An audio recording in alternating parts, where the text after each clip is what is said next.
Assalamu alaikum everyone, welcome to Amazed by the Quran, a series in which I try sharing with you things I find amazing about the Quran. And today inshallah I'll share something with you about how Allah gives us universal lessons in the course of just telling a story. I happen to believe, and I think that is a universal belief for Muslims, that everything in the Quran is of timeless value. And when Allah is telling us even the account of something that happened long ago, every detail He mentions is actually very selective.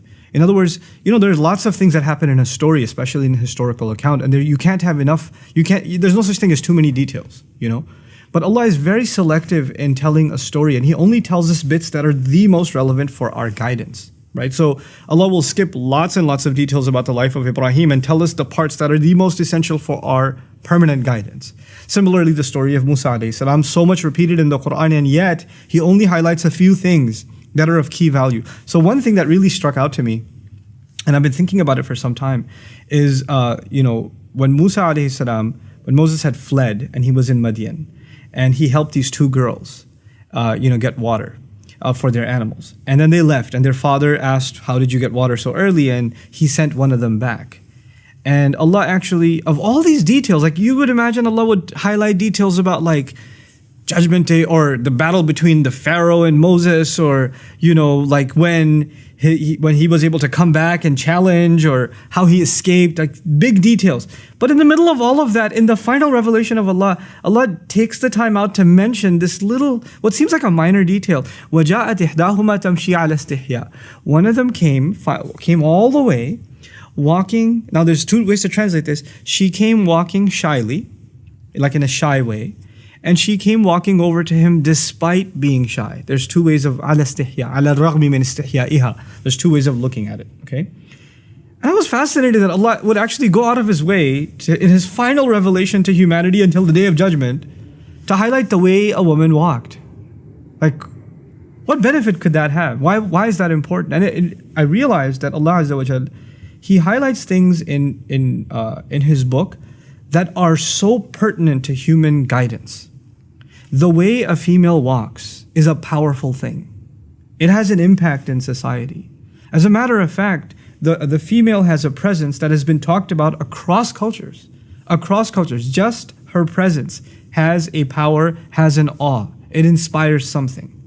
At the very least, it catches the attention of the male, but there's more to it than that. There's actually a psychological, even a spiritual effect when there's the presence of a woman and when she's walking by. This is something societies were so aware of that in many cultures, the elite women of a society were actually kept hidden away. They were kept, like in Korean society, old Korean society, for example, they wouldn't go out until the nighttime, the elite women. That has nothing to do with Islam. It's just they were aware of the power of the presence of women. And so Allah Azza wa Jal describes, and He's highlighting to women and to men, the effect that the role of a woman in public can have. And yet at the same time, Islam is not saying keep women indoors because they have too much of an effect. They have too much of an impact. Guys know, the ones that are watching this video, they're sitting in an auditorium classroom and a girl walks into the class, right? She doesn't have to be the most beautiful thing you've ever seen, but so long as she's a female, you're gonna be like, everybody in the room is gonna at least for a second look and then, okay, yeah, it has an effect. A guy walks in, that's what happens. So now Allah is highlighting a couple of things. One of the most beautiful things that's being highlighted here is despite her shyness. In other words, she has to engage in society. She has to go out. And yes, there will be people that stare. And sometimes if you have a vulgar society, people comment and whistle and make passes at them, or worse. There are societies where even harassing women on the street has become common. Sometimes verbally and sometimes even physically, it's become common. But yet she has to engage in that society. So she has to find a way of engaging in it that she can protect herself and yet at the same time be a participant in society. The second thing that's really beautiful here is she walked shyly. In other words, she walked guarding her modesty. She realized that she has a presence, and she realized that this is something that has an impact on others. It's not just about her, it's actually about recognizing the presence that she carries. And so she walked in a way that is shy. She walked in a way that is not showing off or is not provocative as to get the attention. And she's walking over to a young man, as a matter of fact, in this case, ala istihya, A female must recognize the power that she has. And so even the way in which a woman walks is highlighted in such a subtle, beautiful way, And it's not like this girl was shy. It's not.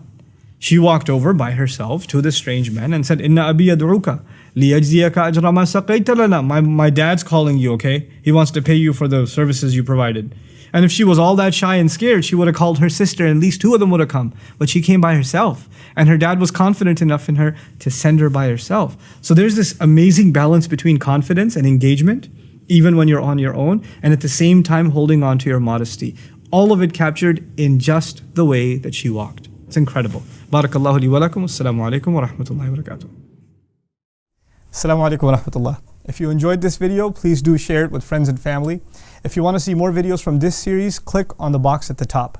If you want to see other videos, click on the box at the bottom. And don't forget to hit the subscribe button.